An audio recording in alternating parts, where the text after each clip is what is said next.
Alright, so I see that the red light is on, and yes, I'm here for another episode once again for the In the Hot Seat podcast. Of course, I'm here to talk about Impact Wrestling No Surrender.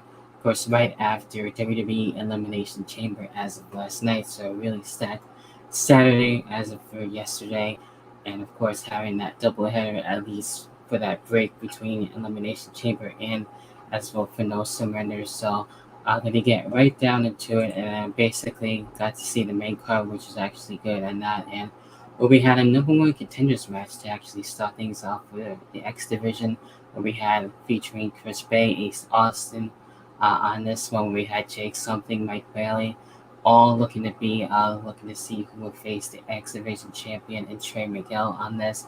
And it could have went really to any one of them, but I was actually thinking maybe this would actually be Mike Bailey's time on this, but that wasn't the case. We actually had Jake Something actually win, so it's not out of the ordinary to have someone who's his size and everything for Jake Something to actually be looking to actually go after the X Division Championship. So super heavyweight being able to win it has happened before, so and that was definitely interesting to see how that happened. So it doesn't have to be someone who is in the X Division range for that matter. So we'll see where that goes, and that should be something definitely interesting with Jake Something at being able to deal with Trey Miguel there in the near future. I'm sure probably in the next upcoming special for Impact. And then when we had Jonah and Black Taurus, and this one was a really cool, interesting match, and we really seen Jonah being put to the test as of late and everything, and Black Taurus actually, you know, doing everything that he can to try and stop Jonah. It was very evenly matched, and Jonah was able to actually stand tall, which is good. And I'm curious to see where things are going to be going with him, and to see how he continue to go up in the ranks, and to see who would be feuding with, and he's seeming to do really well, especially with his last match with Josh Alexander. Definitely being one of my favorite matches and one of my favorite feuds, if you will, so far at the Jonah. So I do see really good things definitely happening for him as well, and that Tsunami Splash to note off is really cool. Then we had the next match, basically Eric Young and Jay White. Actually, two heels, basically, if you want to put this way, to see who will be the actual best on this one.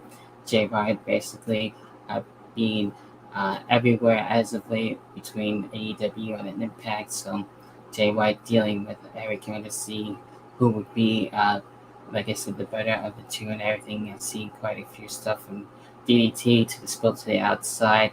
Nasty spill for Eric Young too. But Jay White able to come back, and he was able to actually surprisingly get a win over Eric Young. So that is definitely surprising there, and really cool stuff between those two right there.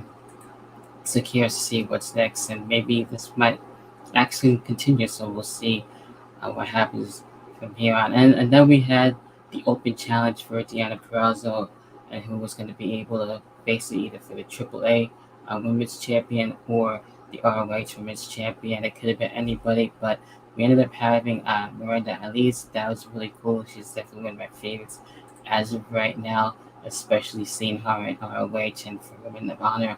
And I really like what she has been doing, and I definitely see a star in her. And she really gave it to Deanna Peralta to the point where I thought she was actually going to get the Women's Championship for ROH, and that would have made sense, and especially ROH looking to slowly come back and everything. That would have been cool to actually have it be the champion, but Deanna Perrazzo is still the champ and still looking to actually, I'm sure, do these open challenges, which is cool, and it gets both those titles out there, and to see who will be able to face her, so it makes it very interesting there. And then we get into the Digital Media Championship rematch, basically, Michael Jordan and Jordan Grace on this one. And Jordan Grace really having the emotions get the worst of her in this case and everything. Unfortunately, we did have the disqualification, basically. The kick to the balls didn't really actually go so well for Jordan Grace, but I can see why she will want the Digital Media Championship back. So things are basically having unfinished business there, and Matt Cardona really is pulling things off as a heel, and I actually like him better as a heel, and to see how how he will be able to not only keep the title, but to see what other titles he's looking to actually get. And who he would basically be feuding with next on that.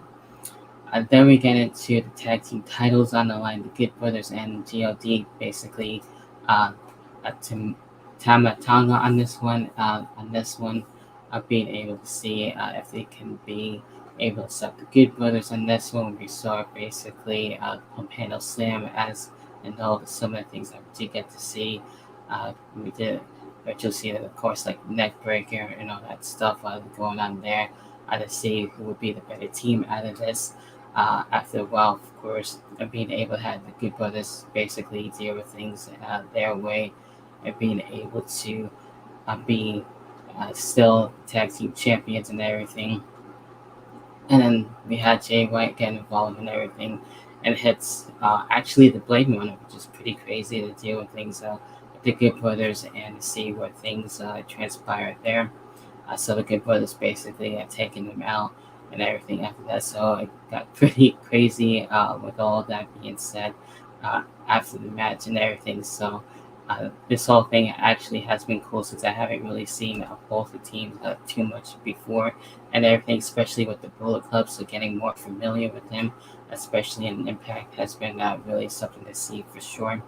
And then we get into one of the matches that I was looking forward to, the Knockouts Championship match with Mickie James and Tasha Steelz. Of course, Tasha Steelz being able to actually deal with the Ultimate X match and be able to have this match happen for no surrender and everything, at least to give it their all and everything.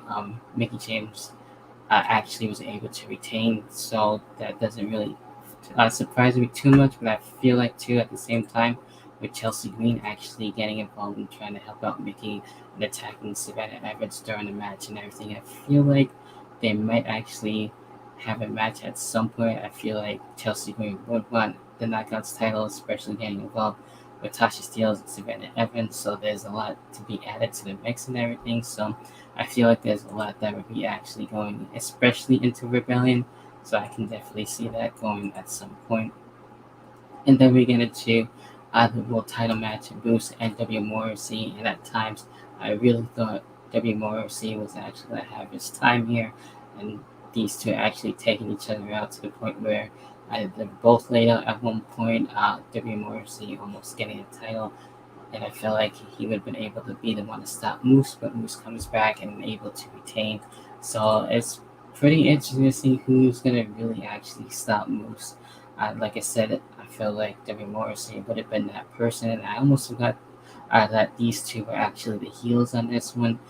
So it was just really that much of a back and forth even match, and Moose showing that he really wants to stay world champion and Mephiles soul there. So he's actually looking to continue things, and I'm sure eventually I have that rematch too, and facing Josh Alexander at some point since he's been in a way struggling to get that rematch. So I can see that at some point, definitely for sure.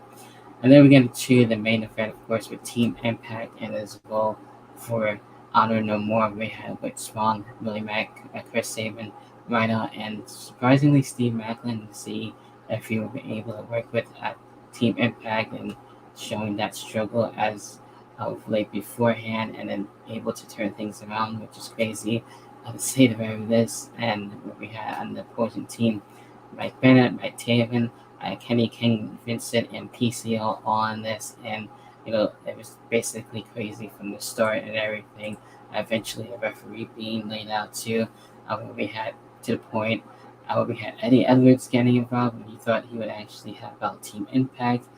Actually, he sides himself with Honor No More basically on that, and actually teaming basically with ROH's side. So he's not dealing with so much Impact anymore. So basically being the heel and going with Honor No More is definitely interesting. So I want to see what his answer is, what he's going to say, and as to why that happened.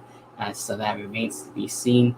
Maybe he'll actually eventually be not an Impact, but on ROH once it does actually come back. So there's also that for the possibility to see him there on ROH. Um, but yeah, that was basically it in a nutshell when it came to No Surrender and everything. So a lot that has been able to happen for Saturday between Elimination Chamber and No Surrender. I tend to actually enjoy No Surrender a lot more over Elimination Chamber, even though the Chamber had its moments and everything. So I wouldn't say it was great. It was actually good. So for No Surrender, I thought it was a really good show. So definitely worth a watch there for that. So that basically does it for this episode, double header, if you will, for this weekend and everything. So I hope you enjoyed your weekend and your upcoming week.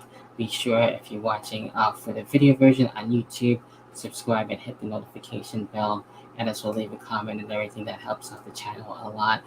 If you're listening for Anchor and Spotify on the go, be sure to check me out on my other socials for Twitter, for Instagram, for the In the Hot Seat podcast, and continuing to go here. So I appreciate all the support for the In the Hot Seat podcast. We'll have more guests, other non-wrestling related things. I'm looking to eventually start things up that again with other things like most likely looking to review the Last of Us TV show once that actually does show up sometime within next year.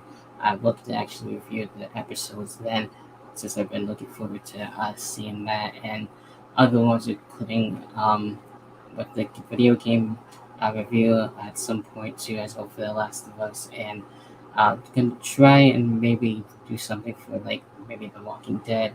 I just talk about my thoughts, especially what has been leading up into now, since I know the final season is about to come around as of this recording for Sunday. Even though they are looking into other stuff with the universe being that much more bigger now, so there's a lot of other stuff that I'm looking to be able to talk about pretty soon. So again, that is some of the stuff that is looking to be happening for the upcoming schedule at some point for the In the Hot Seat podcast. So a lot to look forward to. So that's it for me. Until then, check out the other episodes that you haven't already. Until then, enjoy the rest of the weekend, which is Sunday, and as well the rest of the week. Until then, I catch you guys in the next podcast, whatever the hell the next podcast maybe. Until then, see ya. Have a good day.